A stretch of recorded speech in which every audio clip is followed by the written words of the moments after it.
two vitamins that they critically need: peer learning and executive coaching. We cannot wait for a non-African to come and solve our problems for us in Africa. We, the Africans, have to take hold of our problems and find the solutions within Africa. And I was pleased to find out that there are world-class coaches in Africa who would be willing to put their talents and their resources towards creating a service like this.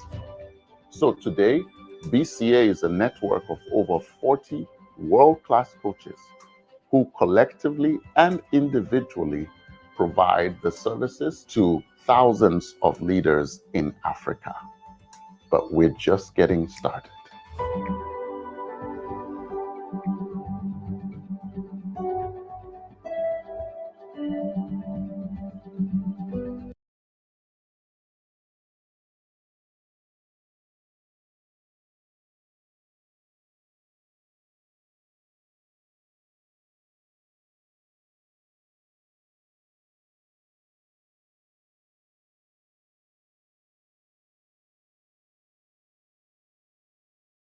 Joining us today, a hearty welcome to you.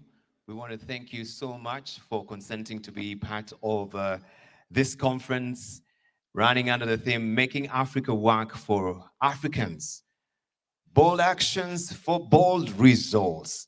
We had a lovely, wonderful day one where, of course, we opened the session with a panel discussion. We had an interview from Her Excellency, the former Vice President of Gambia. And also we had site visits and the breakout sessions. And I will not really get granular with that because the rapporteur will come and just brief you what's really happened so that actually you can carry over or you can actually peg your thoughts on some of the sentiments that were laid yesterday. And so today we look forward to you participating. We look forward to your engagement and also you expressing your views, your contribution, expressing your questions as well, because today we want to navel gaze even on Kenya and its problems, as you can see, and what are the solutions, as you can see in your brochure this morning. By way of introduction, my name is Dibala Nair. I'm a broadcast journalist in Kenya, and also, I'm the news editor at KTN News, that is Kenya Television Network, and I'll be your facilitator as well today. So without much further ado, I just want to say that we have a full-packed program just to run you through what we have. And I know you've gone through your brochure, but of course, of interest of time, I'll not really belabor the point. They're all laid there. And we just want to go straight into it. But before we head there, as always, for them that were here yesterday, I told you your finger will be very pivotal. Very pivotal for today. Yesterday was, right? And same for them that are lost a bit, I think they'll be guided on what to do with the finger. So can we just stand up a bit? And I know you've taken your breakfast. So this exercise is just to set the tone of the conference today, just to make sure that you're alert. Remember, we'll have the panelists will come here, and also we want to glean from the rich repository of knowledge that they do have. So I want you to be very nimble, agile, attentive. So I will kindly ask you, could you please stand up so that we may get started? Show me your index finger.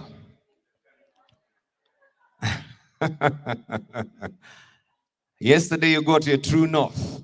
Why are we raising this? It's not in vain that we raise our fingers and find our true north, yeah? Yesterday you got your true north. Do you remember where your true north is? Are you sure it is there? Look at some of it. They're facing this way, all right? So yesterday we saw where the true north is, yeah? The reason why we are looking for the true north is in this conference we want to get our true north, especially on issues that are concerning Africans, on issues that are concerning this continent. It is very important. But since you have your true north, I'll not go to that particular exercise. I want you to house your neighbor's finger. How's your neighbor's finger? So you have your index finger up? Yes, like that. Good. So you have your partner. That will be your partner all throughout the conference. Let's get started. So I want you to wake up, to be very sharp, to be very nimble, to be very agile. Don't get tired. Prof, yeah? Yeah, like that. Don't get, so we have a zigzagging sort of way and a wave in the house. So for them that are new, you'll get the drill. So we want to do a dummy run. Are you ready? How nimble, how attentive, how active, how agile will you be today? On my count. All right. So on my count, you grab that finger. Okay? Let's do a dummy run. 1, 2. I'm coming. Be patient. Hey, don't break the rules. 3, grab my finger. All right. Oh. Please release the finger. Someone is, release someone's finger there. No, you got it. This is how I want you to catch those facts that will be relayed here today. Okay, I give you a chance to redeem yourself. All right? Since you didn't know it, Professor Labanairo, I can see you has got grabbed. Yeah, so you need to be very sharp, right? Yeah? Okay, redeem yourself. One more time. This is the only chance to redeem yourself. Are you ready? 1, 2. Redeem yourself. You can clap for yourselves. Thank you very much. You can have your seats right now.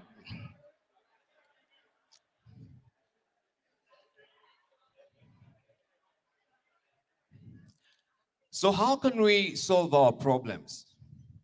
I'll just set it on briefly, then I'll invite the rapporteur to come here. There is a story about Russia in the days of the Caesars. In the park of St. Petersburg, Winter Palace, there was a beautiful lawn. On that lawn, a bench. And next to that bench, 2 guards. Every 3 hours, the guards were changed. Yet, no one could explain why these guards were guarding the bench. One day, an ambitious young lieutenant was put in charge of the palace guard. He started wondering and asking questions. Finally, he found a little old man, the palace historian. Yes, the old man said, I remember during the reign of Peter the Great, 200 years ago, the bench got a fresh coat of paint. The Tsar was afraid that the ladies in waiting might get paint on their dresses. So he ordered one guard to watch the bench while the paint dried. The orders were never rescinded. Then, in 1908, all the guards of the palace were doubled for fear of revolution. So the bench has had 2 guards ever. Why are we relaying this story? Sometimes you get into a company and you wonder why people always do things this way. For 200 years, these guards were just guarding the bench. The paint had dried up 200 years ago. Why are they assigned every time to guard the bench? No one is asking a question. But it takes a young man to ask that question. Sometimes you cannot see the picture if you are in the frame. You need to step out of the frame for you to see the picture. And sometimes you should invite new, fresh ideas over and beyond the walls of your company and your board, because people can see picture in that particular frame. And that's why you're in this conference, for bold actions and bold steps to be taken once you have a different pair and fresh pair of eyes. They say, when patterns are broken, new world emerges. And we're here to break our patterns. So without much further ado, I want to invite Vicky just to refresh your mind for them that were here yesterday and for the benefit of our guests as well, what really happened. She's our repertoire, and she'll set the tone for the next session. Round of applause as she comes, Vicky, as you can see her. You know, this is a country of the champions. I saw she was just about to run. Welcome. Thank you. What he didn't mention is that I come from the community that runs, so I probably would have run. Anyway, good morning, everybody. My name is Vicky Mulema, and I am your rapporteur during this conference. So we will just be going through, I'll be giving a highlight of what happened yesterday, the conversations that we had together. So if you can lend me your ears for about 5 minutes, I think, and I will be done, I promise. So we began the day here in this room, and we had the privilege of listening to Madam Catherine Musakali, who is the founder of Women on Boats. And our key takeaway from that session is she reminded us to step into our potential and take bold actions as Africans. And she reminded us that we must support one another, hold each other's hands in order for us to reach the goals for our motherland. Shortly after, we had a conversation with Her Excellency Fatoumata Tambajang, and what an inspiring story she shared with us. Yes, she talked to us about resilience in the face of power. She reminded us that in order for us to overcome our fears, we need to understand our sources of fear and work towards the overcoming the mental limitations that limit us as leaders towards fulfilling the potential that is within us. She also reminded us to not forget to mobilize the women, mobilize the youth, mobilize political leaders, sit with them, and remember your cultural practices. Remember the things that bring communities together and move with them, using those cultural symbols, using those cultural identities to move agendas forward. She also reminded us to not be afraid to speak truth to power, because many times we fear to speak truth to power, and instead we cull back. So how about we use our religious experiences to our advantage? Use the Bible, use the Quran, and speak. And finally, she reminded us to also take a step back and remind yourself, what is your mission? What is your vision as an organization and as an individual? After that, we entered our peer learning labs, and we had a total of 6 sessions. I'll quickly mention them. We had an exclusive session, and the topic was the astonishing ingredient of amazing teams. We also had a conversation on feeding Africa, opportunities for agricultural investment in Africa. 3, leading the impossible project, Malawi's COVID era elections. 4, from CFO to CEO, leading the transformation of NMB Bank. How many of you were in that room? It was a good session, yes? Wonderful. 5, hubris, the kryptonite of leaders. And finally 6, Green 365, reversing climate change. I will not go into details on what was discussed there. After lunch, we had the opportunity of doing some site visits, And we went to Safaricom Innovation Center. How many of you were in Safaricom Innovation Center? How did you like it? It was good, yeah? How many of you went to Strathmore University Lab? Hey, I can see your hands are way up in the air. It must have been really good. Then we had people who went to the Pride of Africa, Kenya Airways. Woo, woo. And finally, we had people who went to a hospital that talks about patient first. Wonderful. I can see my team there. So, Safaricom Innovation Center, what came out? People that are sold out to the dream.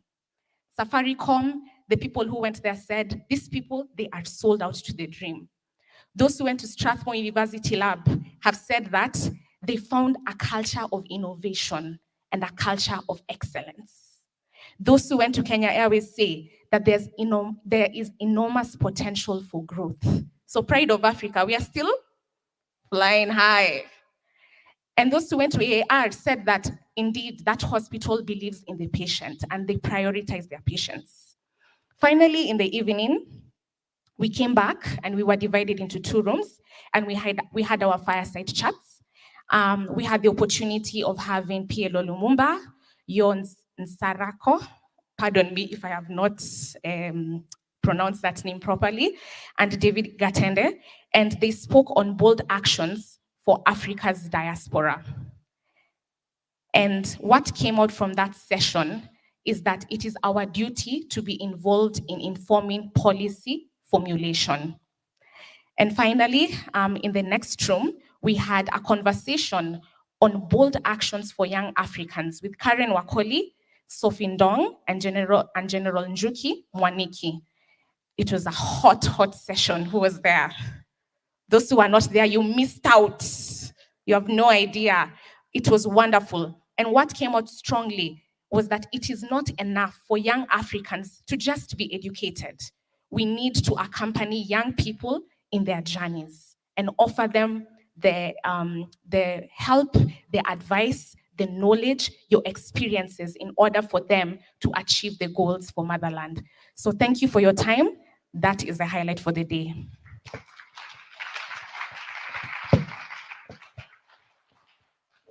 I don't know, applause for Vicky. Thank you.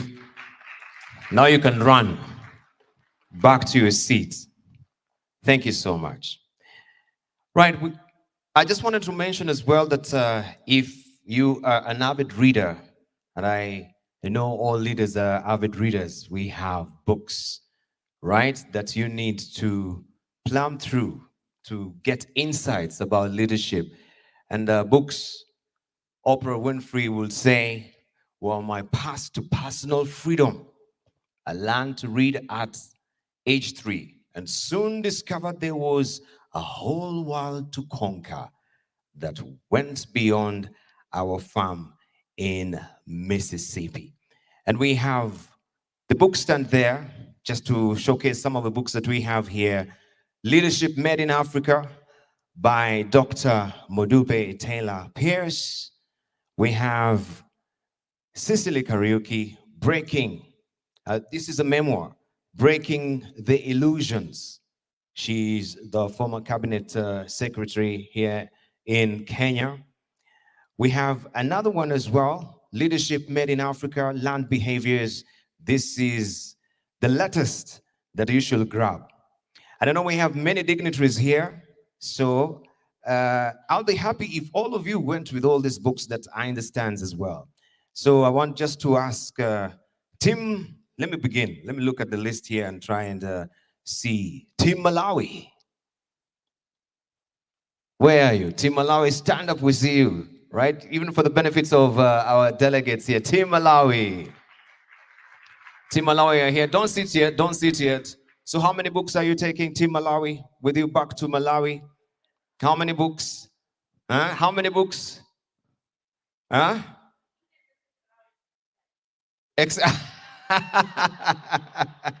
Alan, excess baggage here. They're saying, oh, it's not allowed. So, yeah, Team Malawi will take some books here, right? That tickles your fancy. Team Uganda. Team Uganda, right? Team Uganda is here, right? How many books are we taking to Uganda? All of them. You've heard all of them. Team Tanzania. Jameni muko wapi? Right, our brother and sister from Tanzania. How many books are we taking? Yeah. I like it. What a comeback. Yeah, they're all in Uganda. Oh my goodness. No. Uganda, now you've set a problem here. This is the spirit of Ujamaa. Yeah, with the East African community. Remember, even we're reading our budgets across the East African community today, right? But Team Rwanda, where are you? There is Team Rwanda. Yes. How many books are we taking, Team Rwanda? All the way from Team Switzerland. Team Switzerland, where are you? Team Switzerland is there, right? The books, make sure they're taken as well. Senegal. Senegal is there. Fantastic. France.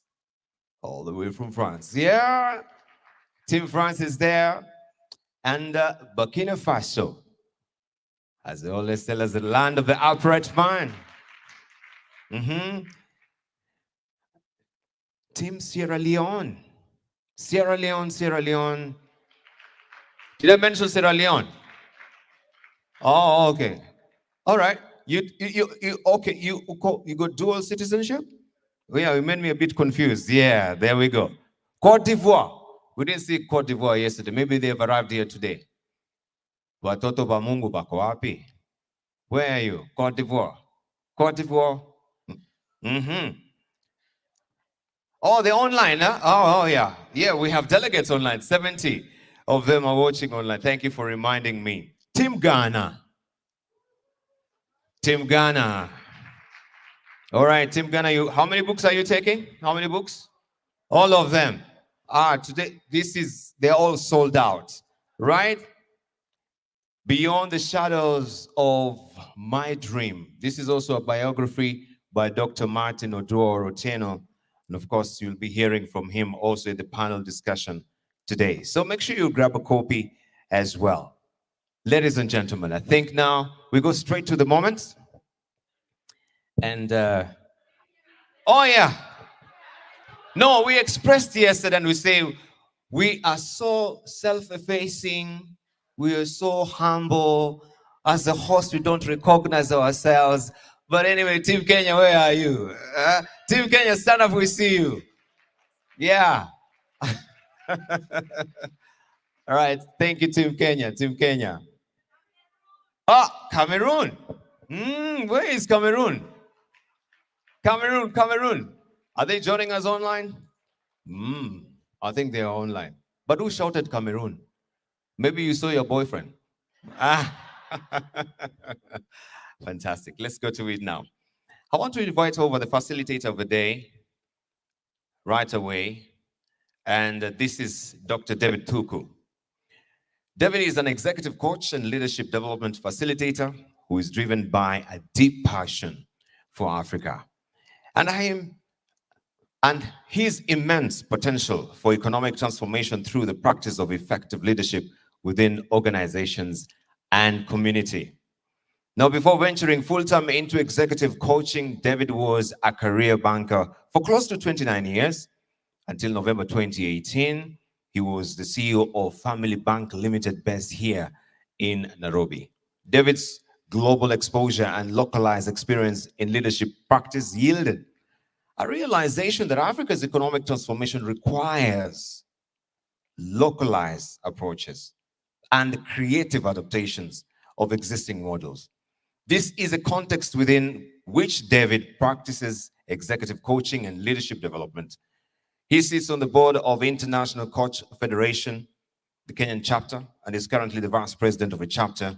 Ladies and gentlemen, would you put your hands together and make me welcome David Duku here on the podium as he takes over, and he will invite also his panelists as well. And make sure you are alert, okay? All throughout the sessions, then we'll have also a handy opportunity for you to express your questions also share your contributions as well and insights. And I will also urge you as well to be very brief. Brevity is of essence so that we can actually keep time as well. Thank you.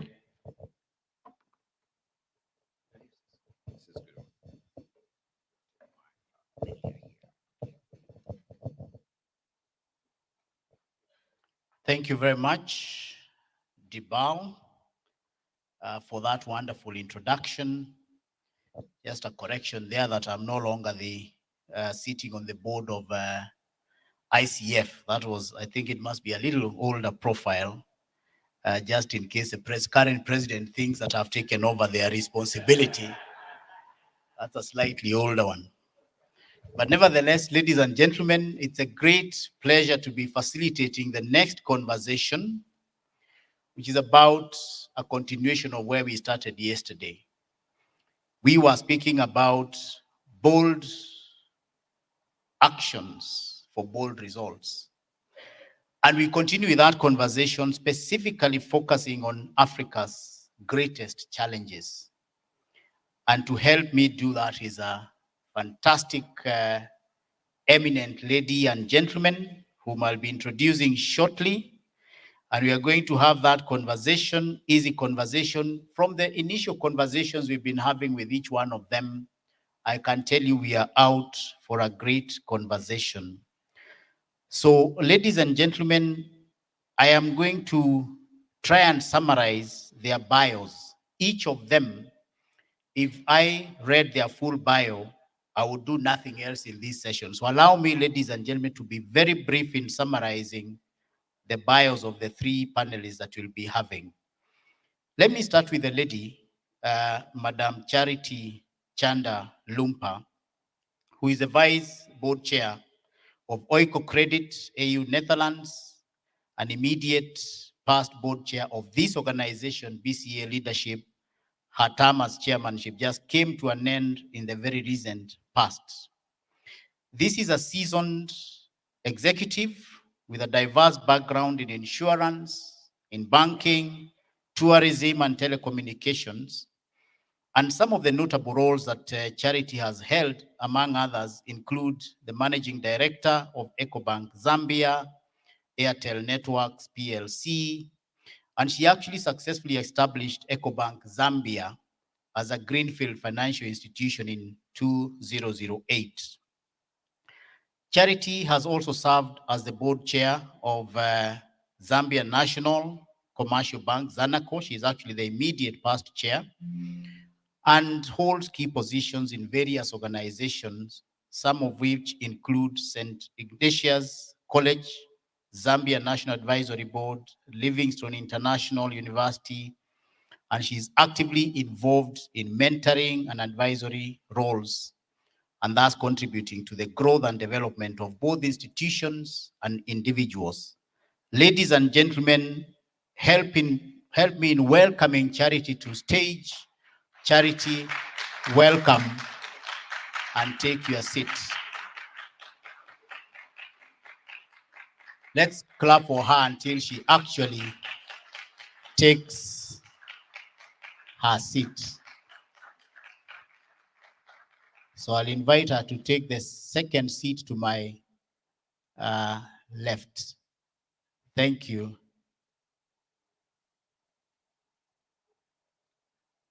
Let's keep encouraging her. Thank you. Let me move to our next panelist, and this is Professor Laban Ayiro.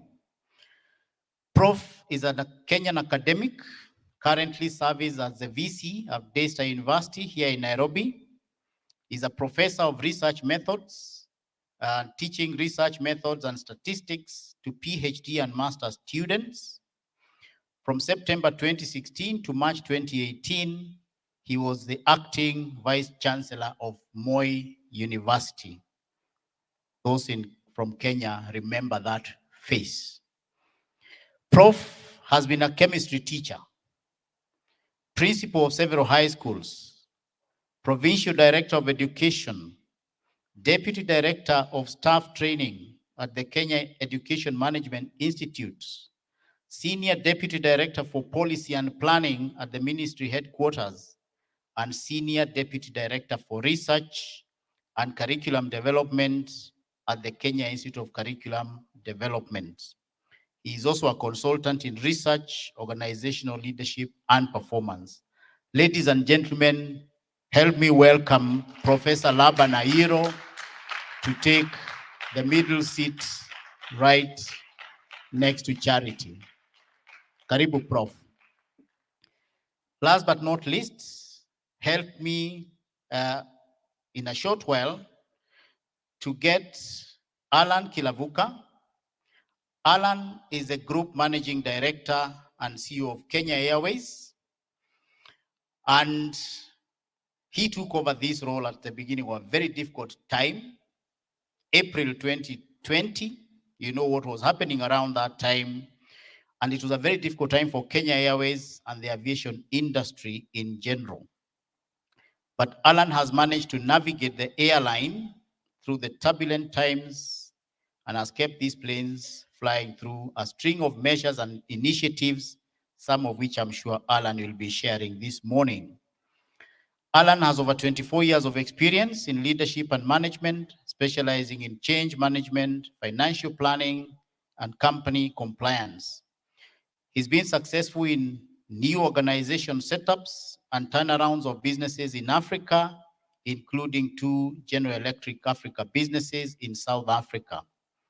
His career started at Deloitte, East Africa, and Alan holds a Bachelor of Commerce degree from the UN and is a member of the Institute of Certified Public Accountants of Kenya, trained at GE's Crotonville Leadership Institute in New York, and is also a non-executive member of the board of 2 Kenya Airways subsidiaries. Ladies and gentlemen, help me in welcoming onto the stage Alan Kilavuka as our last panelist.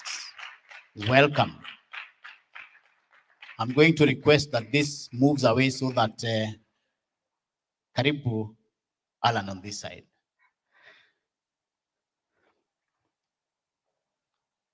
Very good. Welcome for this easy conversation. Thank you, Ribal.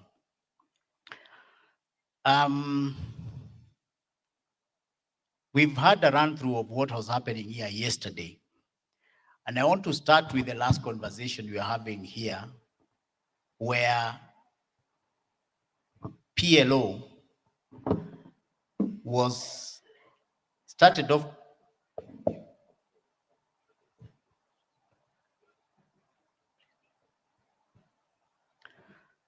PLO, and I want to quote him verbatim: the problems of Africa have been overanalyzed. We know them. The time now is for implementation of solutions. So basically it's saying it's time for bold actions if we expect to get bold results. But he also said this is not for the faint-hearted. So I want us to bear that in mind as we have this conversation. And you're having that conversation with Charity earlier, that the conversation requires us to get into the areas of discomfort. A little earlier in the day yesterday, we had Justice Chifundo Kachale talking to us, and he was sharing his experiences as a leader. And he spoke about the time he was just about to embark on the big task of leading the Electoral Commission in Malawi after the nullification of the elections. And he was obviously going to take on a very challenging task.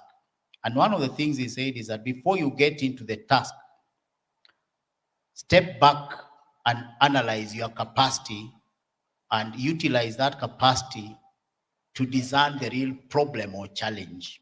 And this is where I want us to start with our panelists. I just want us to give each one of you an opportunity to just talk through your perspective of what is Africa's largest challenge or challenges that we can put our arms around here, and also thinking about what is underlying, what is the root cause of that problem, so that even as we talk about the solutions, bold solutions, what really can we crystallize as the problem or the challenge that we should be thinking about? And let me start with the lady, Madam Charity. I hope there's a microphone next to each one of us. Yes.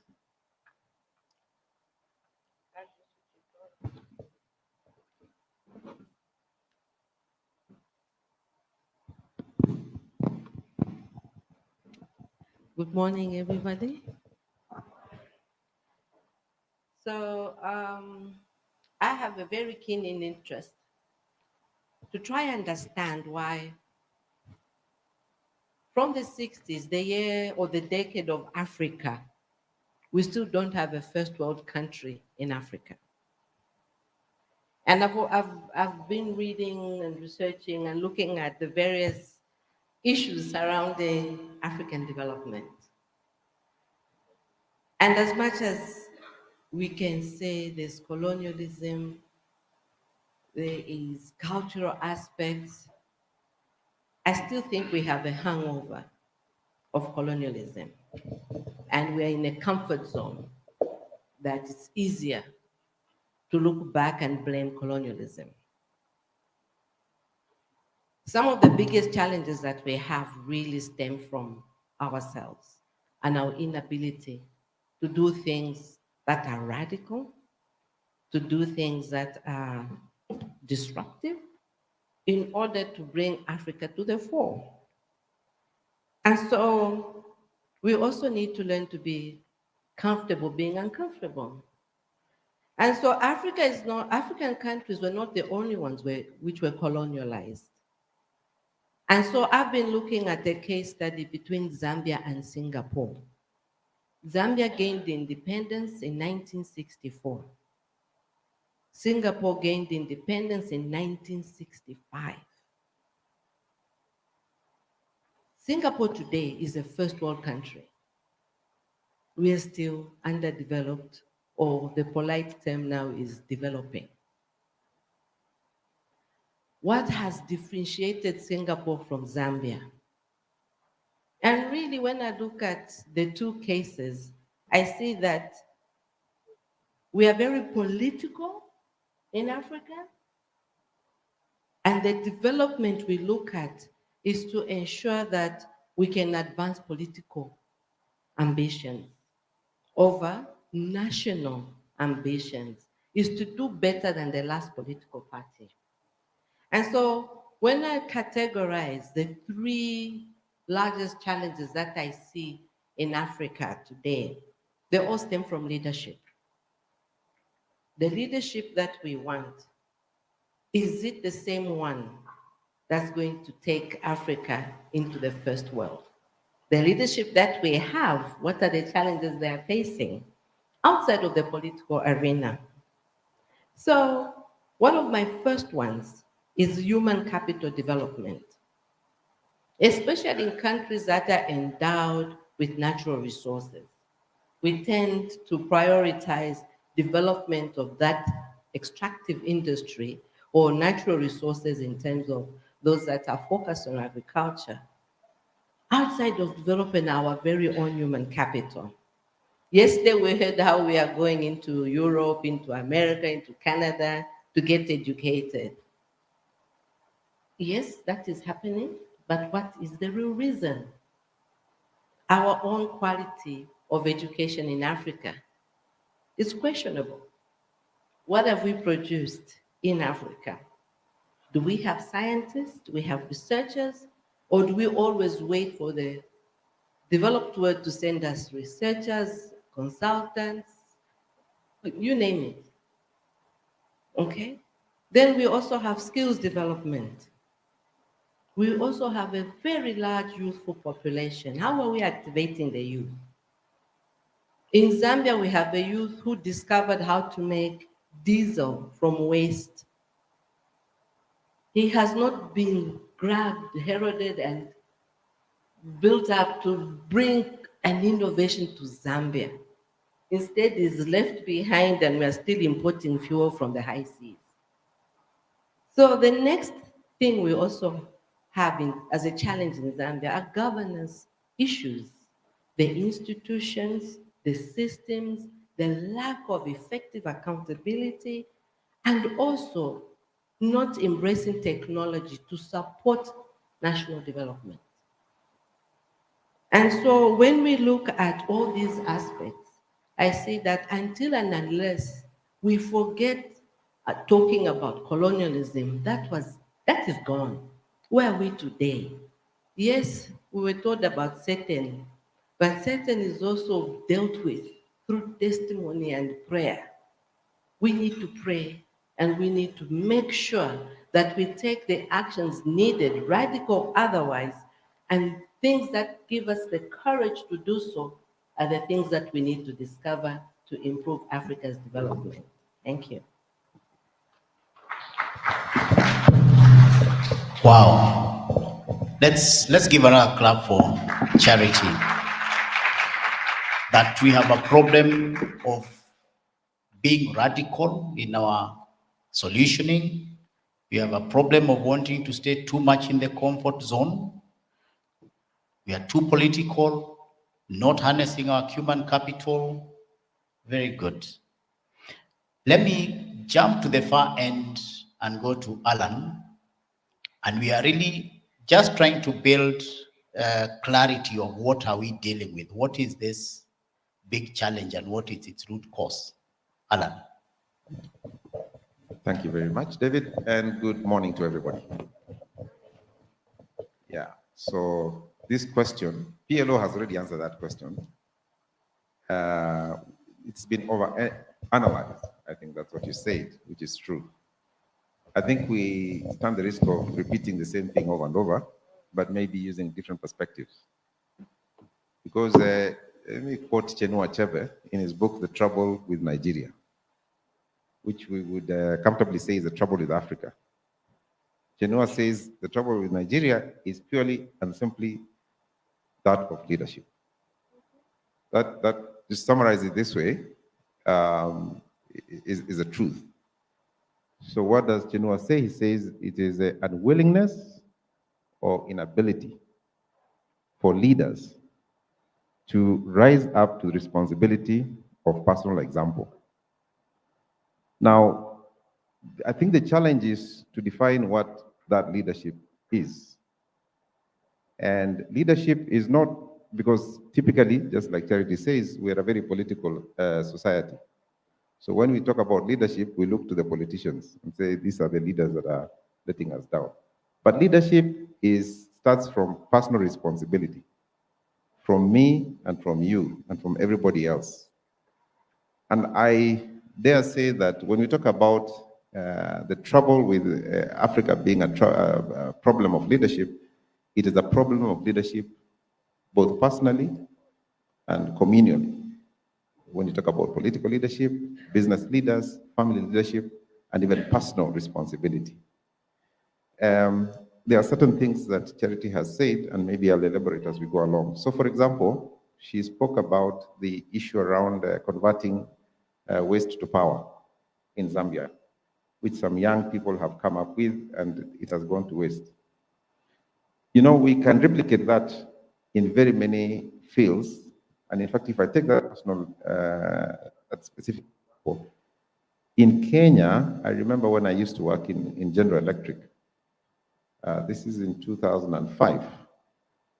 We did a study for at that time, the Nairobi City Council, to demonstrate to them that it is feasible to use waste using the landfills that are in the Dandora to power the city, particularly street lighting. There was even financing involved. Like I said, the feasibility study had been done. So it was really a matter of signing the agreement and getting it done. That is in 2005, 20 years ago, almost.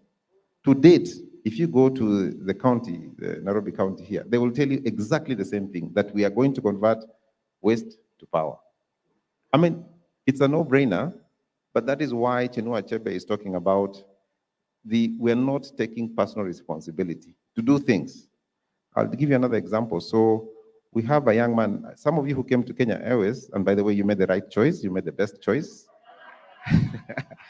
You probably saw the innovation hub that we set up in 2021, sorry. One of the projects that came through was a young man, a young Kenyan, who had this fantastic idea of converting plastic waste to biodiesel. So when we had this, we thought it was fantastic, and the only thing he didn't have was financing. So although we are not endowed with money and we're not a bank, we offered him a solution. We said, listen, we use a lot of diesel and we have land. So we'll give you land and we'll build the facility for you. You can bring the plastics, you can bring the machinery. Once you produce the power, we will be the off-taker of the diesel. So that's what we've done to support this young man. And I think if this kind of mentality, in terms of, it will change Africa. Because if you look up to leadership, if you look up to political leadership, we will always have problems. We need that as well, of course. But we also need to take personal responsibility. I think we'll be discussing this as we go along. Thank you very much. Thank you. Thank you very much, Alan. You've crystallized it as the challenge, a challenge of leadership. What a wonderful space to be in a leadership conference, that the challenge is actually leadership and looking up to political leaders and going a little further to say, you know what, let's demystify leadership. Let's define it, including taking personal responsibility to leadership. Thank you very much. And finally, let's hear Prof's view on what it is that you are dealing with. Yeah, thank you very much, Chair, and my colleagues up here, and everybody attending this very unique conference. And if you ask me what's the problem in Africa, I'll perhaps repeat what has been said. Every time we say it's poverty, we say political governance or political instability, and then we say health issues. But when you get to the center of things, why are we where we are? Me, I think since independence, Kenneth Kaunda, Kwame Nkrumah, Jomo Kenyatta, Nasser and the others, Africa has failed to future-proof itself. Look at Nairobi, as my colleague has said. If you want the best hotels, you get them in Nairobi. They're just as good as the ones we stay in Washington or in London or wherever. But when you look at the totality of Nairobi, it is amorphous. Drainages are not working. Sewage system is dead. The largest slum in Africa, Kibera, is just behind us here with no sanitation. What is wrong with us? What is wrong with us? We are not future-proofing our future. And so we are haphazard. And we rotate back and come to governance and leadership. In Kenya today, everybody is talking about CBC, competency-based curriculum. That talk is familiar across Africa now. That's the currency they're selling us for education. I happen to have been one of the specialists and one of the people who carried out the pilot on the CBC. I'm talking about future-proofing. And the reality is that CBC sounds very fancy, but it has huge economic implications. And we fly to Paris, we fly to Washington, we get a bit of assurances about support, and then we come back and we say we are implementing CBC. If you go into Kenyan classrooms today, the situation is tragic.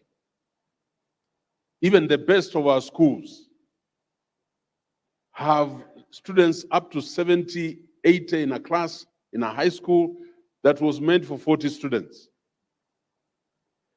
Go to our universities.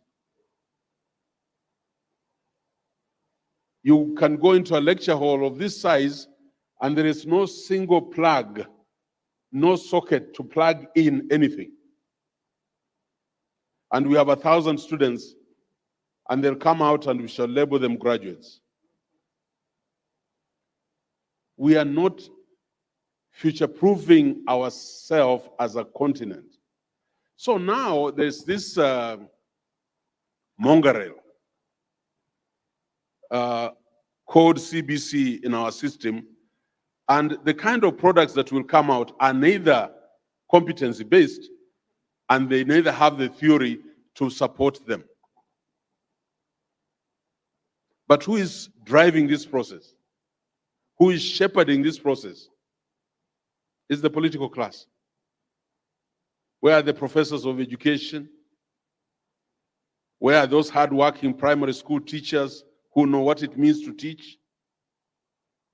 They're not there. So we need to understand what our problem is.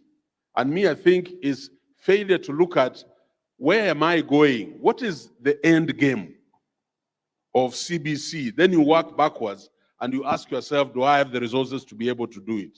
That's one point.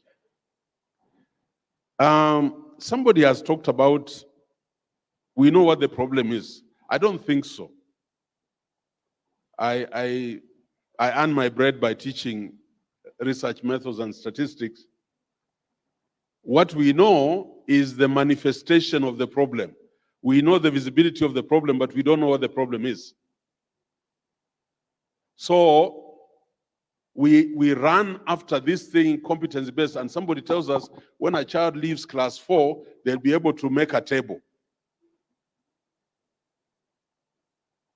You see, 844 in Kenya, which has been blamed for everything, every building you see in Nairobi, modern building, has been imagined, drawn, constructed by the 844 product. If you go to our hospitals, all our doctors are 844 products. The problem is not the 844 system. The problem is the economy. Because if the economy was thriving, you can convert all of us in this room into plumbers tomorrow. And we'll do threading of pipes and fixing taps, and water will be running because we have a basic education. I really want us, as we sit here, to challenge these assumptions. And that's where leadership starts. We challenge these assumptions and we say, we think we can do better. And some of us have had a privilege to go to those best universities out there at various levels. And we are not different. We are not. We must reconfigure the way we govern ourselves. But first and foremost, let us future-proof where we want Nairobi to be in the next 30 years and then work systematically. Where do we want our dream airline to be? Where do I want Daystar to be? This is my 5th year. And the transformation we have achieved in that university is phenomenal because we are very clear on where we want to go. Thank you, Chair.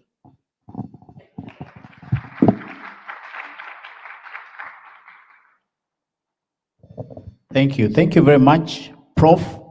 You've helped crystallize the previous 2 speakers. We started with discomfort of not wanting to do radical stuff, thinking too much about the political side. and the governance structures, the education, and then we crystallized that and said it's leadership. And you've put it very well and said what Africa has failed to do is to future-proof herself and not asking ourselves what the end game is. Now, ladies and gentlemen, I want us to pivot before we open the conversation to the rest of the delegates. I want to turn to the solutions because each of you has done fantastic things in your respective worlds. And part of what the conference is about sharing experiences so that we paint the positive stuff that is also happening across the country and the continent, sorry. So I want to start with the Pride of Africa story. And I want to start with Alan because you've done amazing stuff there. Please share with us some of the bold things that you've done in the space of leadership to help alleviate some of these challenges we've spoken about. Thank you very much, David. Maybe Prof will help us at some point to elaborate on the future proofing. One thing that I know for sure, and I'll talk about the kind of transformation that we are undertaking right now. One of the things that I know for sure is that we are not short of planning.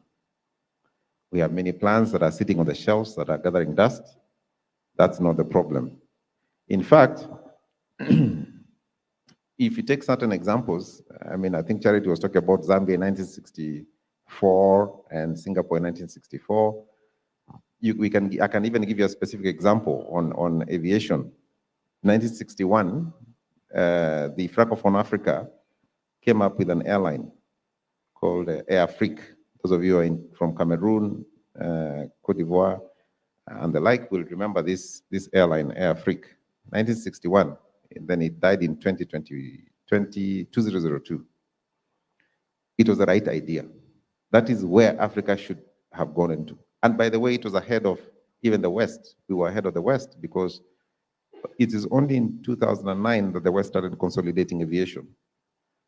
Africa started doing it in 1961. Those of you who remember also in 1963, we had the East African Airways. And then we fragmented it because of lack of leadership. Let's just put it that way. So we are not short of plans. I mean, NSSF, for example, which started in Kenya in 1963, was replicated in South Korea. And you can go on and on and on and tell you what kind of plans we've had that are sitting on the shelves that are not being acted on. So that demonstrates to you the unwillingness or inability of African leaders to implement their plans. Now, that is what we need to change. And therefore, in Kenya Airways, I started in Kenya Airways, like you heard David saying, in 2020. And some of the people who recruited me, one of them is seated at the back there. He was one of the directors. Catherine Musakali was a company secretary. So they called me up at that time in 2019. And through a lot of coercion and pushing, convinced me to take this job. Quite reluctantly, I took this job kicking and screaming. And some people told me that, some of my friends who called me up, instead of telling me congratulations, they were saying commiserations. Because the company was, and still has not come out of some turbulence, but it was in a bad situation in 2019 before COVID. It became worse because of COVID. So we came from a very bad place to a worse place. So the responsibility was, how do you, first of all, make sure that you are flying through the turbulence? You can imagine in April of 2020, on the day that I was supposed to start, is the day we stopped flying, is the day we grounded all our aircraft. And so I thought it was, I kept telling people, I thought it was an April Fool's joke because it was on 1st of April. And so what do you do? I mean, the company already is in trouble. Then even the little income or some income that is supposed to come through has been completely cut off. And of course, now we had to come up very quickly. The most important thing, to me at least, was the people. Because people are the people who comprise the organization. So first was to make sure that the people got assurance. And we did a few things. Of course, we cut salaries. We took huge salary cuts.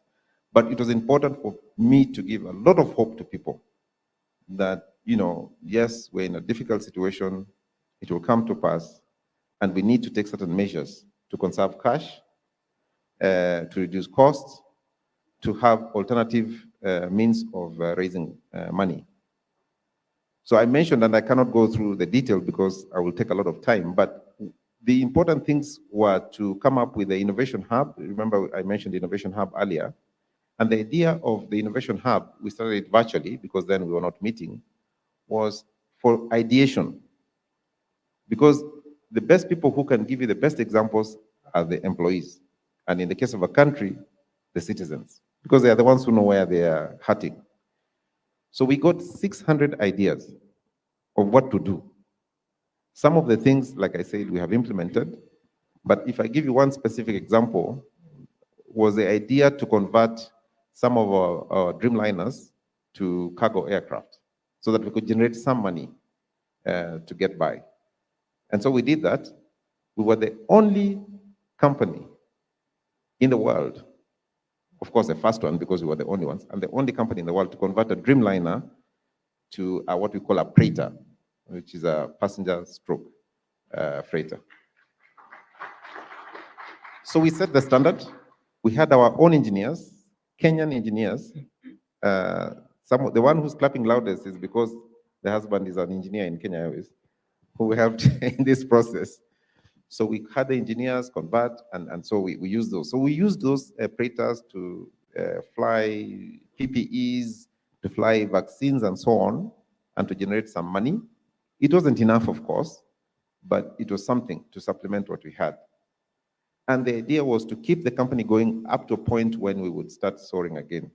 So to the end of 2021 now, after we started flying a little bit more, we started the renegotiations. We came up with what we call Kifaru, Project Kifaru. Project Kifaru's role was to reduce costs even further by renegotiating our big agreements, was to look at our route network, then to do what is called cultural transformation. Now, cultural transformation was about customers, and I got some feedback yesterday, was about employee engagement, and was about innovation. So we were driving, and the idea, by the way, we talked about the True North, and Prof was also talking about future-proofing the organization. To reimagine the organization in milestones. First in 2024, which was the first milestone this year, and then 2028, and then the future.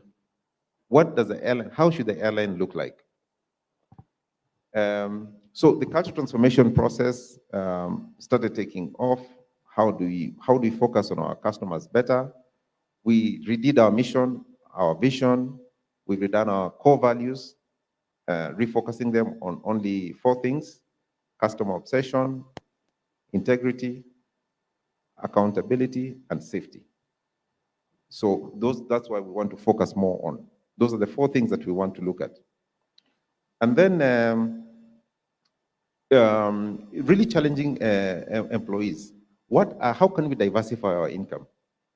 There are certain things that we had started doing earlier, but we saw some ancillary areas, some streams of income that could start generating. And that is why we started another company called Fahari Aviation. Fahari Aviation is a cutting-edge aviation technology, starting with drone technology. So we started in 2021, and now it is not only the biggest, but the best. And I say that with a lot of authority. So from a drone perspective, from an unmanned aircraft perspective, we're the biggest and the best. What is the idea is to grow that now from just not merely operating drones, not merely training people on how to be pilots on unmanned aircraft, but really to start manufacturing drones locally, starting maintaining drones, because that's the future. In the future, you'll have an unmanned aircraft facility. Then and maybe people will ask questions later. The other milestone that I have, that I had, was to start negotiating on what I thought was partnerships. I mentioned in passing that we have fragmented aviation sector in Africa. Actually, if you think about Africa specifically, if you think about aviation in Africa specifically, one would ask, why do we have failed airlines? Because they are. Let me tell you one of the reasons why we have failed airlines. Because we are subscale. We are too small to succeed. Even the biggest airline in Africa is too small to succeed. If I can give you some examples, Delta Airline, which of course is the biggest, has 800 plus aircraft, which is bigger than probably all the big airlines in Africa. Just one airline. In Africa, we are competing for no cost. The most important thing for us to do in Africa for aviation and in many other spheres is to come together, is to consolidate aviation. That is how we're going to succeed. And so what does that mean for me as a person? What do I do? So I'm playing my role. Put together organizations that are willing, the coalition of the willing, to start in this journey of consolidating aviation. That is why you've heard me talking about, some of you have heard me talking about the discussions we're having with South African Airways, the discussion we're having in some West African carriers to bring this together. It will take time and effort, but it is important for Africa for us to succeed, for us to future-proof the aviation industry. Okay? So I'll end by saying this. After all those things we've done, all those things that we're doing and more, last year, for the first time in 7 years, we were able to record an operating profit.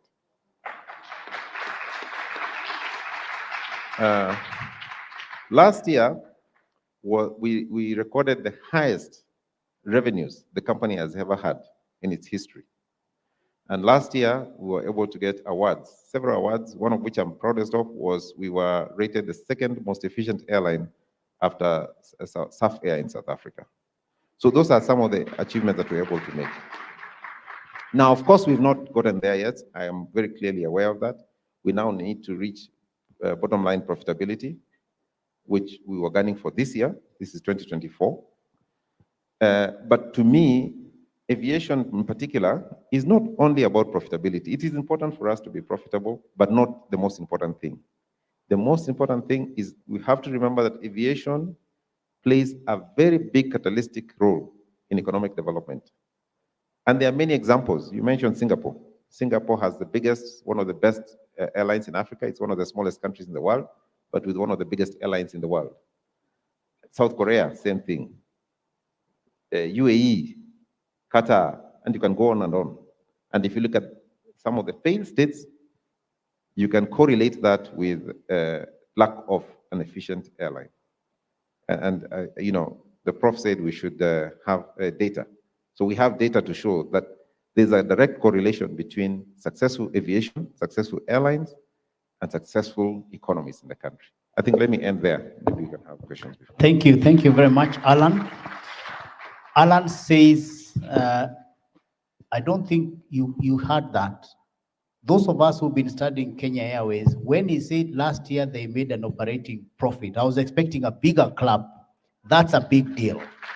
And well done, Alan and the team.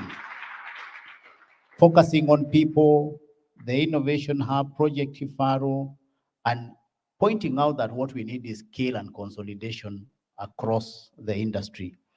Prof, let me come to you with your experiences, especially regard to future proving in your space.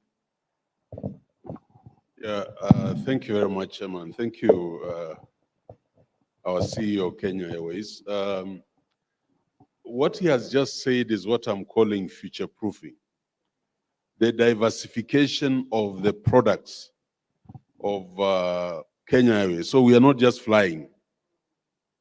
We must absorb those losses when we don't have passengers by generating income from other sources. But I also want to give you a good example. Maybe, I don't know about the other countries, but in Kenya we have a wonderful constitution that says that before you are appointed by the president, you must be vetted by parliament.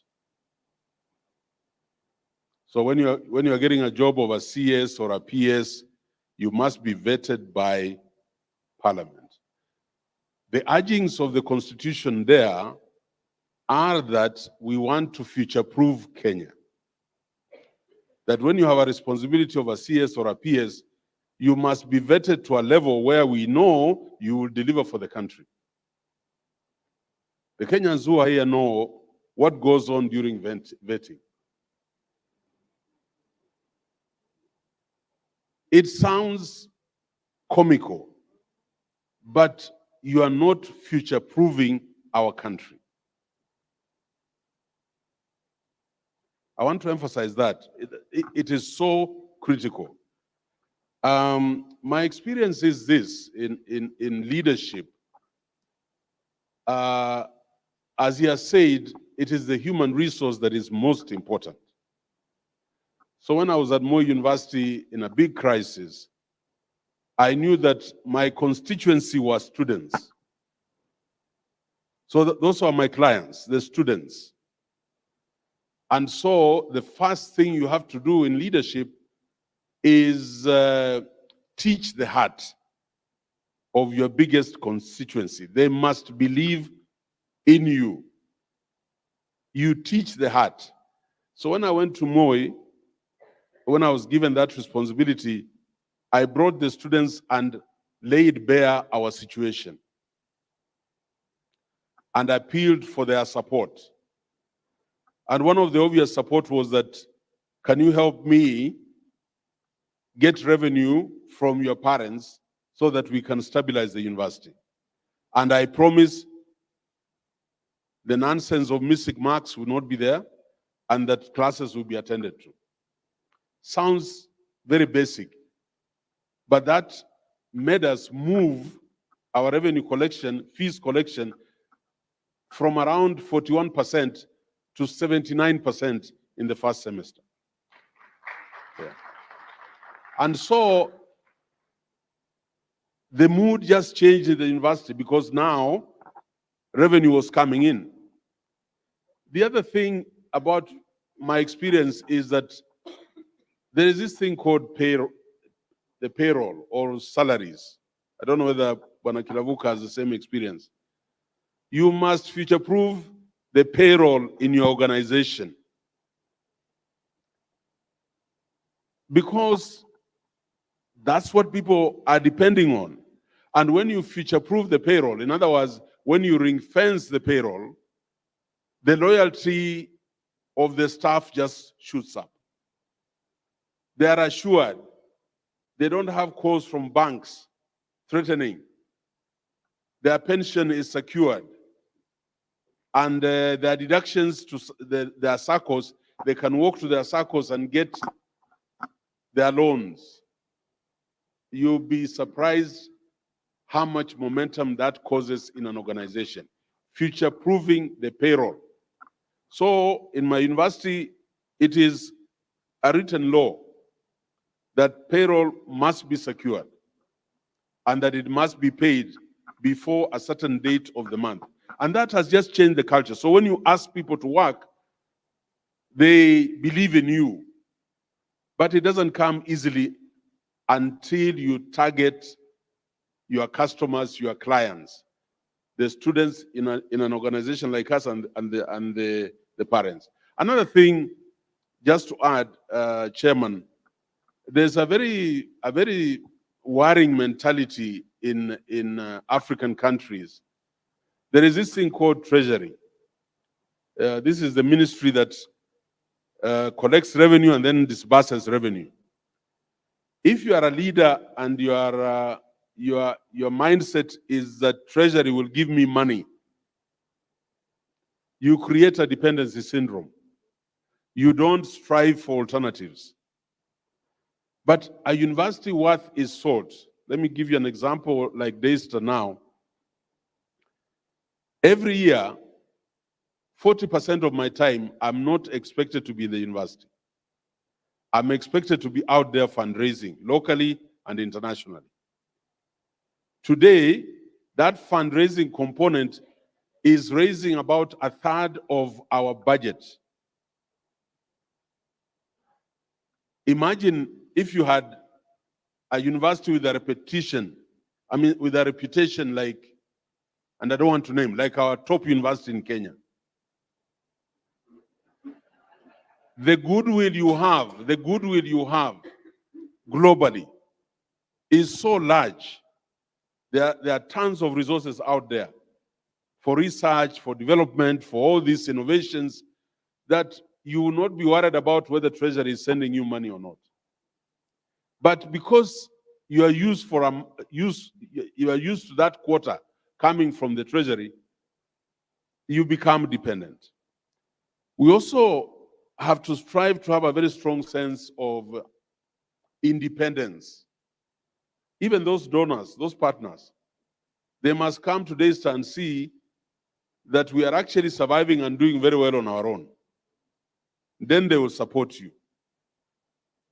I think leadership, the first approach on my part, is to train the heart of the people in my institution. You must train the heart, and training the heart means picking the broom.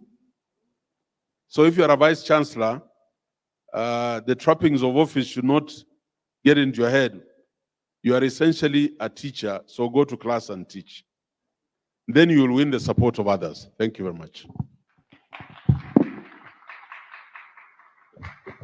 Thank you. Thank you very much, Prof, for actually highlighting that the solutions are actually very basic. It's not rocket science, brain surgery is tough.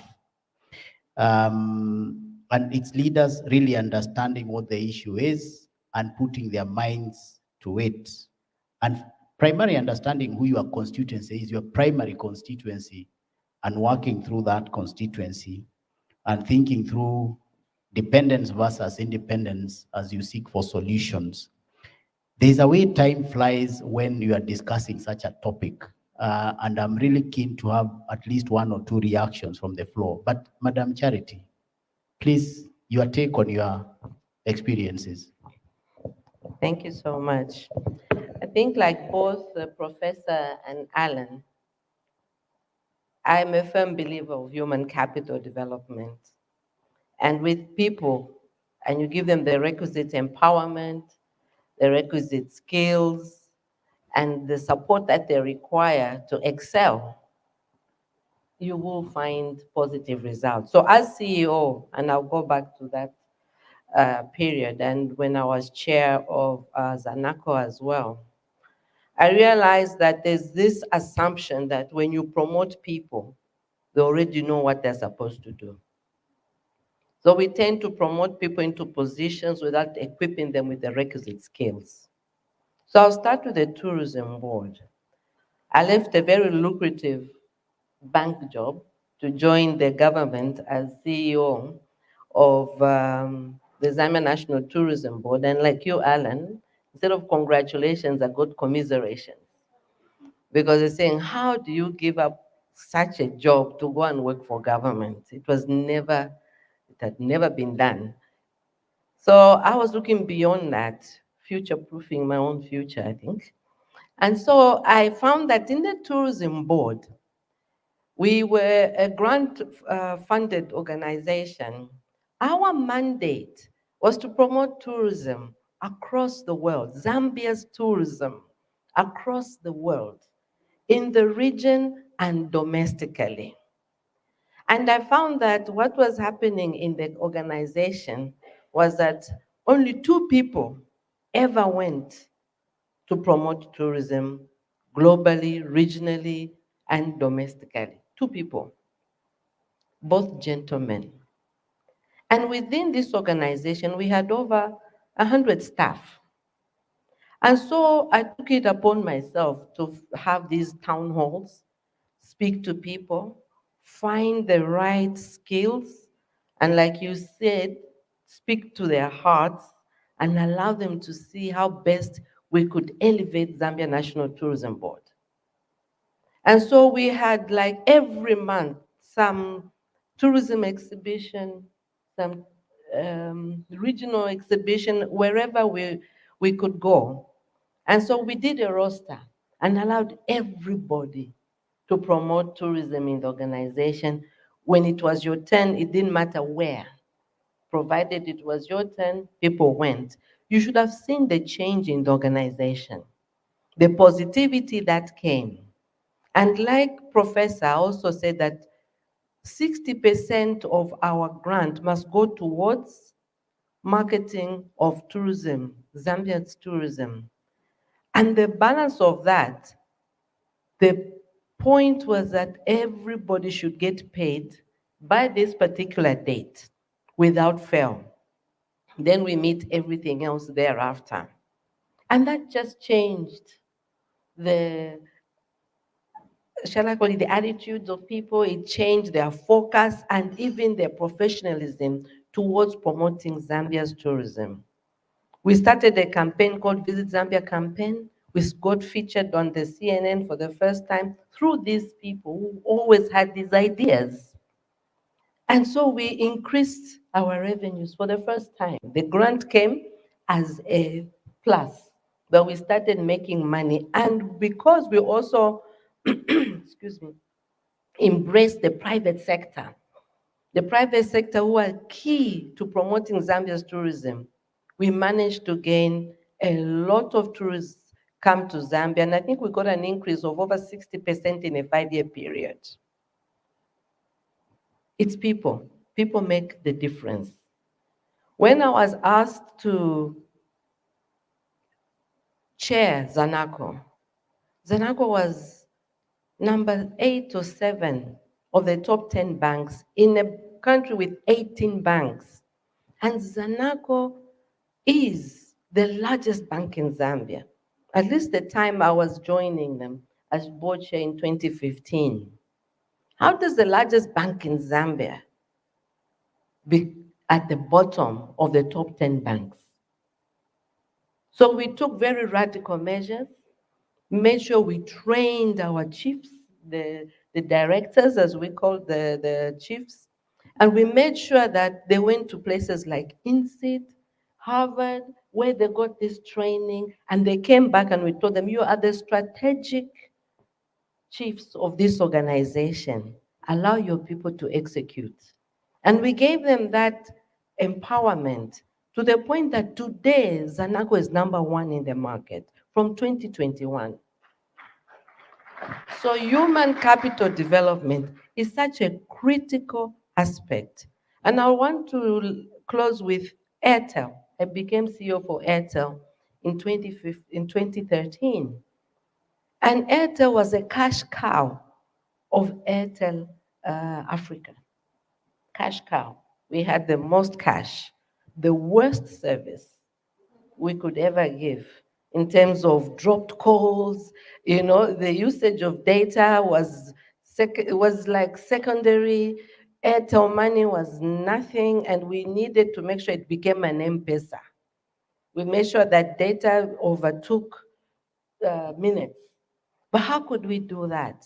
Because Airtel, India believed that Zambia staff were not very good. But how do you become a cash cow if you don't have good staff? So I took these Zambians and I appealed to them.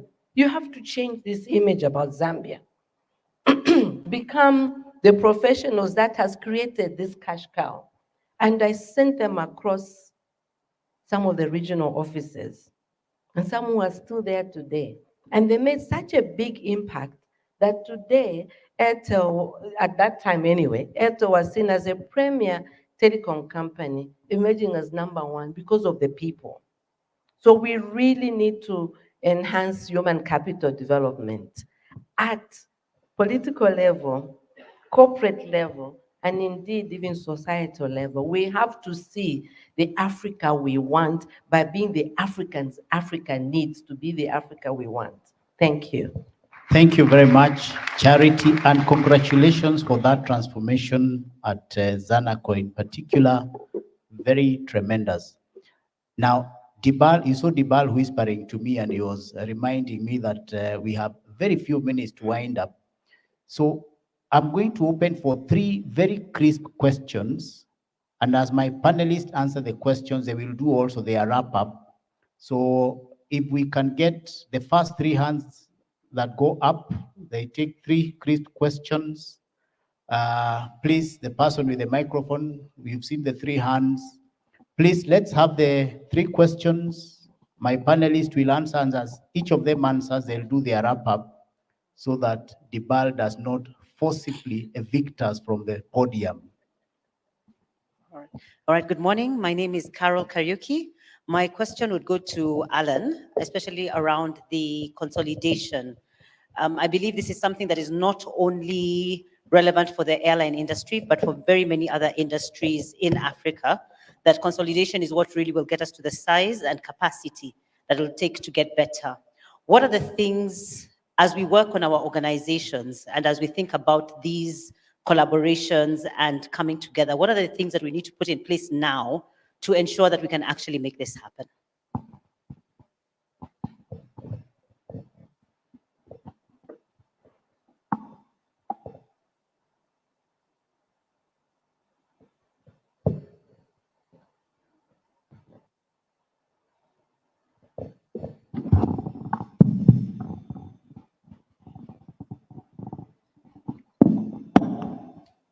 Good morning. My name is Emmanuel Olo. I have a question for the professor. When you talk about future proofing, I have a 2-year-old. So when you're talking about CBC and future proofing and the fact that things do not look so good, do we have solutions for this? What then? Because if leadership is about, if from a leadership standpoint, you're highlighting the problem, where does the rubber meet the road in terms of solutions? Thank you to the speakers and really acknowledging what you have said. My name is Mary Moremi, and I'm representing the Africa Network for Professional Facilitators. You all spoke about the doing, what you did, but would really love to hear your own being. What did you do, especially Alan? You led through VUCA. And I think also, Professor, you spoke about when you had to call the students. What are those behaviors that you did that actually enabled you? Because I think what we have been hearing more are the results of what you attained, but would really love to hear your behavior, your doing, and what actually made you succeed. Thank you. Thank you very much for those 3 questions. I'm going to ask the panelists, starting from Alan coming this way, to answer the question and do your closing remark, please. Thank you very much. Let me start with a question around consolidation from Caroline. Indeed, it's true, because of the complexity of what we're asking or what we're saying we're going to do, it needs to be taken in bite-sized chunks. Otherwise, then you get suffocated. We will never get anywhere. So the 2 tracks that are ongoing is, first of all, to get the political support, because unfortunately, well, I was going to say unfortunately, but you need political support to get this to work. You need the countries, the sovereigns, to say that makes sense. And then, of course, to demonstrate the future, to show used cases like in other countries which that has happened. And then pilot. So we've started the discussions with South African. And I've always emphasized that it's not because those are the only 2 that will eventually form the Pan-African Airline Group, but we have to start somewhere. So we've started the South African Airways to try and create this, what we call the 2-hub strategy. South Africa, East Africa. We are looking for a West African willing partner. Then we open up things like co-chairs, which were not there before. We start working together in terms of training. We want to go into the next phase, which is asset acquisition, joint asset acquisition, talking about scheduling, talk about sharing resources. So, for example, if we have excess assets, we can lend to them, and the other way around. So those things are already ongoing today. As they are continuing today, is to set up the framework for how that Pan-African airline group that we have conceived is going to look like. So today, I think 2 months ago, I was in Abidjan to talk to the Africa Development Bank and Afri-Exim in terms of how can they help support an African initiative like this one to build the vision that we foresee of it. Now, I have to tell you one thing. There are a lot of naysayers. A lot of naysayers. A lot of people who will say, this will never work. First of all, because you're African, you guys just like talking. But it will never work. Secondly, because it's too difficult to work. Thirdly, because it was there before and then you guys broke it up. So, it's a waste of time. I've heard that a lot. And to be honest, a lot of that I've heard from Africans. So you have to ride that wave. You have to develop a thick skin. If you know that this is good enough, this is very good, this is very important for Africa, you have to drive through these barriers, resistance, naysayers, which goes to the second question that was raised about VUCA. What kind of behaviors, what kind of attitudes did we demonstrate to walk through? So first of all, remember the definition that I used from Chinua Achebe, talking about willingness and inability to rise up to the responsibility of personal example. The most important thing is personal example. Now, I draw a lot of my inspiration from my faith. I'm a Christian. And very hopeful. So that, because I draw a lot of that faith from my Christian, so first of all, this role that I have taken, you had me saying about kicking and screaming and all the commiserations that I received. But I see it as an assignment. I don't see it as a job. I see it as a mission. It can help to transform this country. It can help to transform this continent.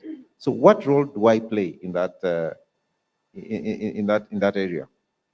And so with that in mind, if I have the end in goal, these temporary setbacks will not stop me from driving through. Okay, so because of that attitude of I have an end, there's an end that for the good of not just Kenya, but for Africa, that drives me a lot.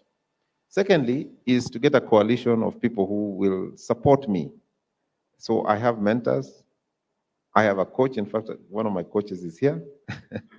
So I have coaches. Those people to help you to have a secondary voice that talks to you, especially when you are discouraged. When there was a time we had a men's conference in Kenya Airways, and I brought in that men's conference peer mentors who sit with me every Thursday.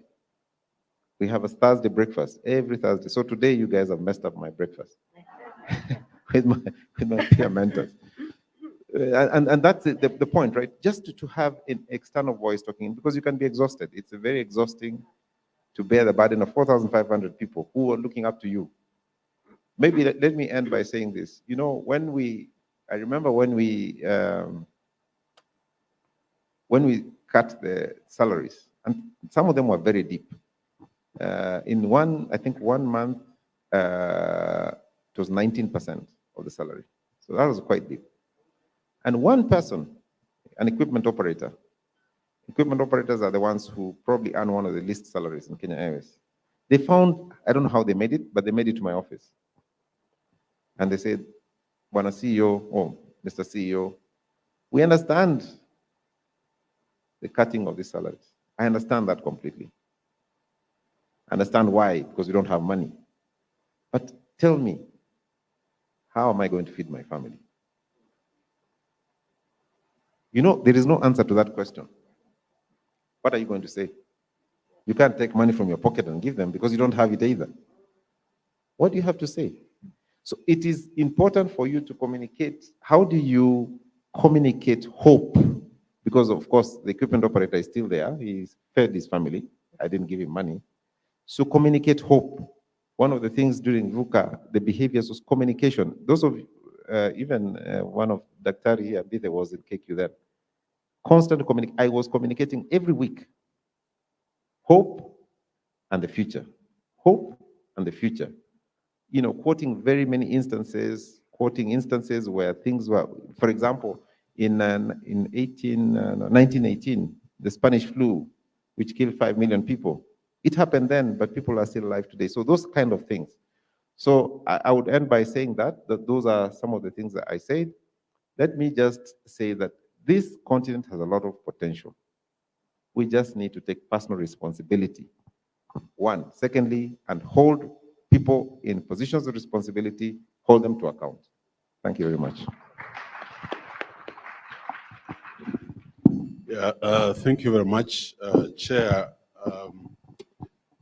Very briefly, I would like this forum to put at the center the value of quality education.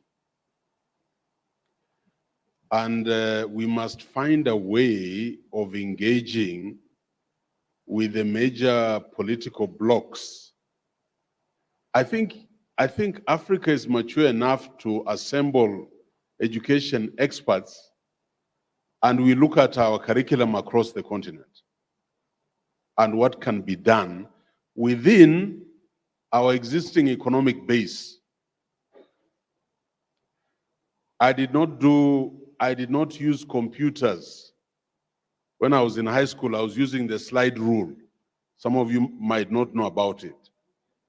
But the education I was given has enabled me to adapt and use the new technology today. We can be stretched to be ambitious by our donors or our partners, but they just want us to be or to remain that dark continent that neither knows what really it takes. And for me, this is an agenda we should all pick up across the continent. I empathize with one of the parents here and say, really, it is a tragedy, if you asked me. I think I am who I am, and some of you are here because during our time, Africa, the literacy platform was the same. There was the East African Examination Council, there was Cambridge. I read Chinua Achebe, Taban Loliong, Peter Abrahams, Wole Soyinka, James Ngugi, across the continent. Yeah. And we all came up to a certain level of intellectual aptness and a conscience that represented the African continent. Can we have structures that can bring us together and we interrogate these systems that are brought to us when they know very well our economies won't hold? Why is that so? So that we continue dancing on the periphery as they sit at the center. Somebody asked, what is your personal engagement in this? Me, I just want to talk about, I want to talk about the intangibles. It is about the character of the leader. The character of the leader. Character is what you do when nobody's watching. Character is a derivative of commitment, loving something. And then what I also found very useful, and I think Kirabuka has intimated this, is the leader, you must allow yourself to be vulnerable. You must allow yourself to be vulnerable so that you can win the trust of the people you are leading. And they'll be prepared to go with that salary cut. They'll be prepared to go hungry, knowing that tomorrow will be better. That is my takeaway. And finally, I would like to differ with Patrick Lumumba when he says, we know our problems. When we say one of our problems is poverty, that is just a manifestation of the problem. It is not the problem. So we've got to go deep and look at our education system. Look at the economic models we are using that can't work in an African setup. I liked our president of Uganda the other day was here, and he was saying this subsistence economy, this thing of people walking from village to village eating for and ugali. We must get into the cash economy. We must get our people to grow coffee because the world needs coffee. And then technology. How are we allowing for the absorption? It is not by setting up ICT centers in markets. Because all of us can't be IT whiz kids. But empowering our institutions to match Harvard, to match the best universities in the world, and to take our best brains. What Rwanda is doing with the Carnegie. Get the best, and Africa will stand again. Thank you very much.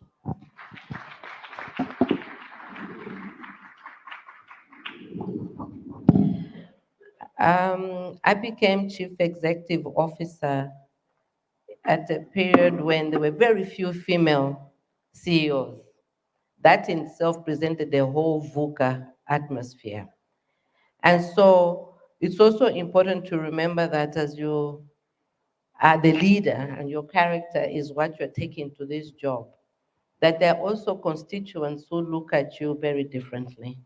And being a woman, and then I was quite young, in my 40s, very little credibility was ascribed to you because of your gender and your age. So when you are leading, you have to, like Alan says, develop a very thick skin and really focus on what your goals and beliefs are. And today, I think a lot of leaders, especially female leaders, we have a lot of challenges with self-belief. We have a lot of challenges with limiting beliefs and also false fears, because sometimes we feel like we must behave like a man in order to be accepted. But that's not the truth. And so there's a lot of that also in fellow workers who are female and are rising as leaders. And we need to speak to their hearts and the hearts of our men to be able to understand that this is not about gender. It's about professionalism, our cognitive power, and what we bring to a job. And so when Professor is talking about future-proofing, we're talking about really the leaders, the leadership. We have to work as one, and one for the good of this continent. And we have to have the courage of one's convictions.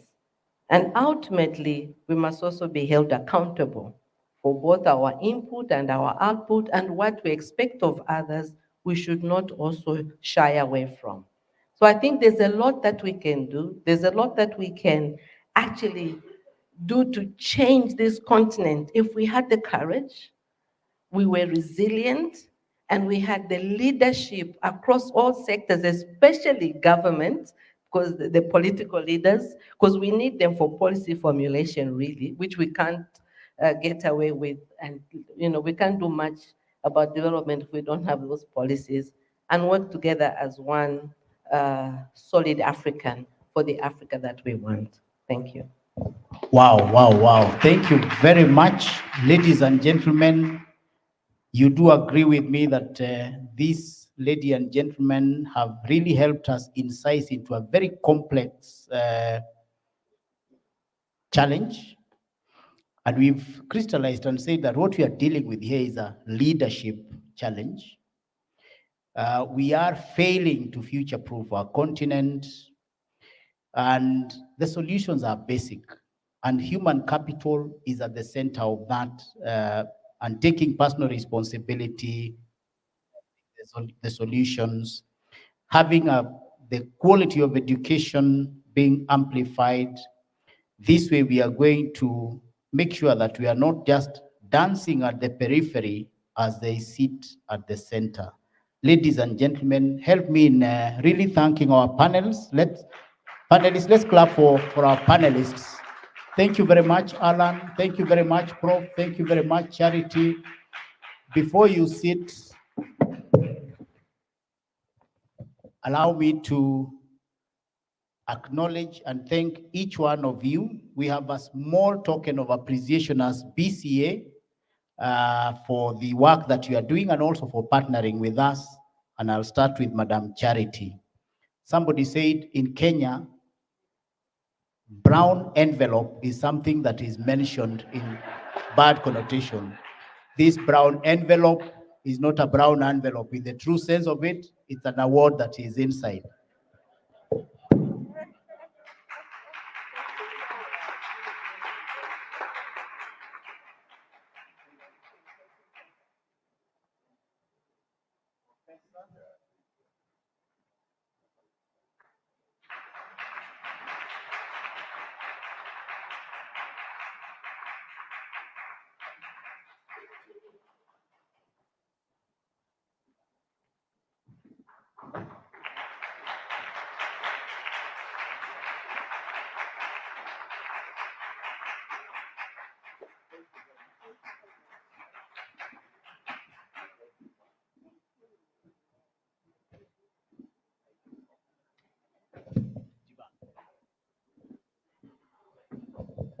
Wow, wow, wow, wow. A round of applause for them again.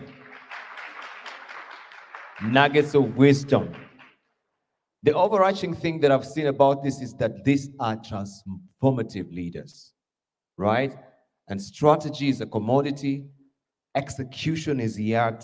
They took bold actions in what they were doing, and that has transformed the organization. Talking about making historical profits, yeah, in the storied history of Kenya Airways, that is something that is laudable.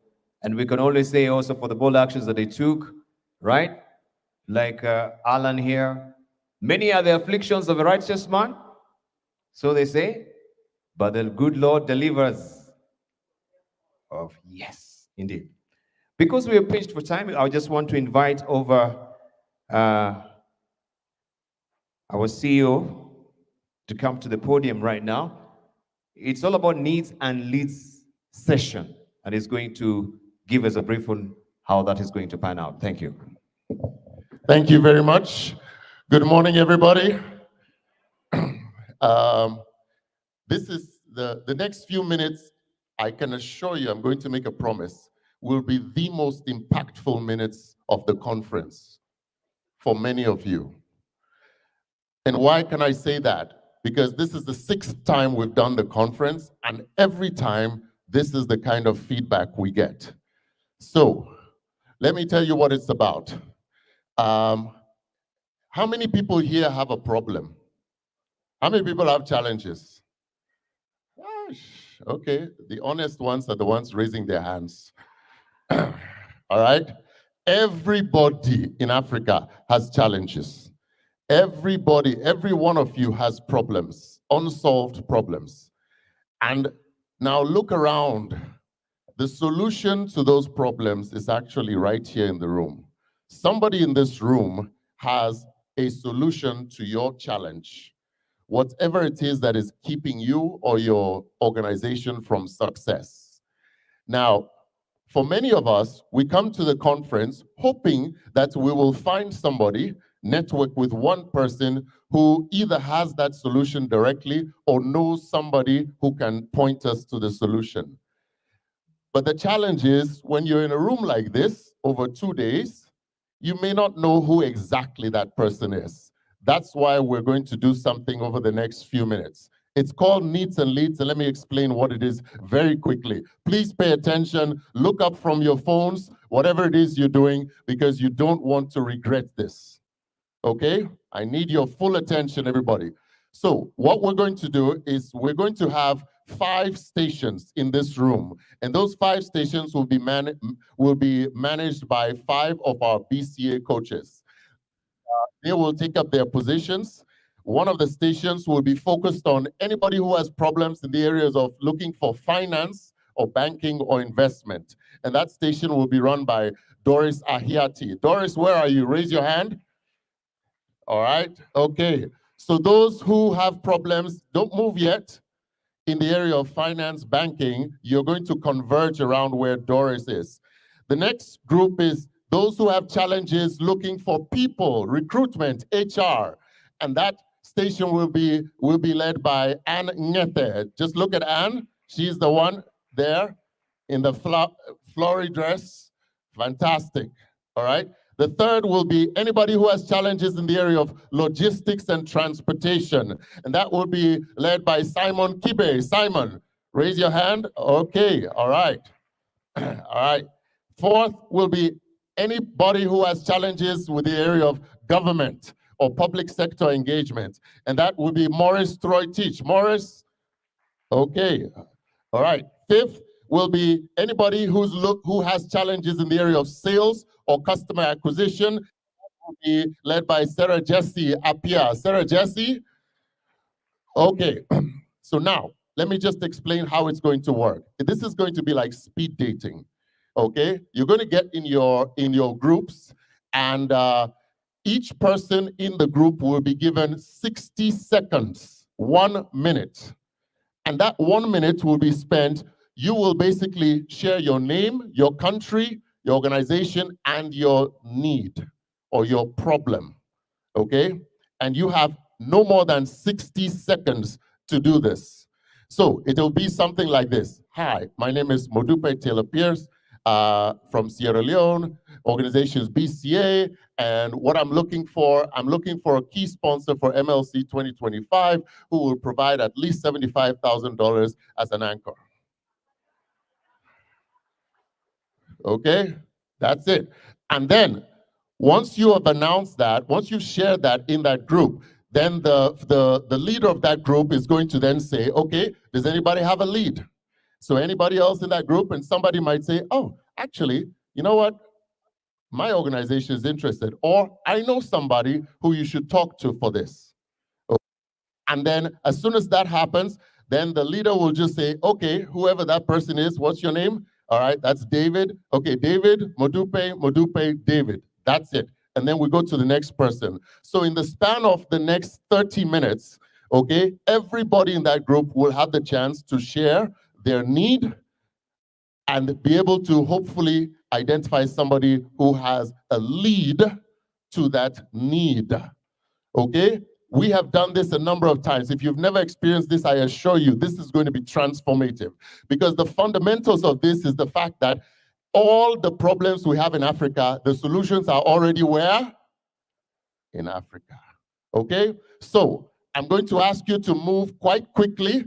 We're going to do this in 2 rounds. So for those of you who have 2 problems, don't worry, you will have a chance. So the first 30 minutes, you pick one group, and then after 30 minutes, I will stop and I will ask you to disperse and find a different group so that if you have 2 different problems, you can share it. If you don't have a need, it's okay. When they come to you, just say, I pass.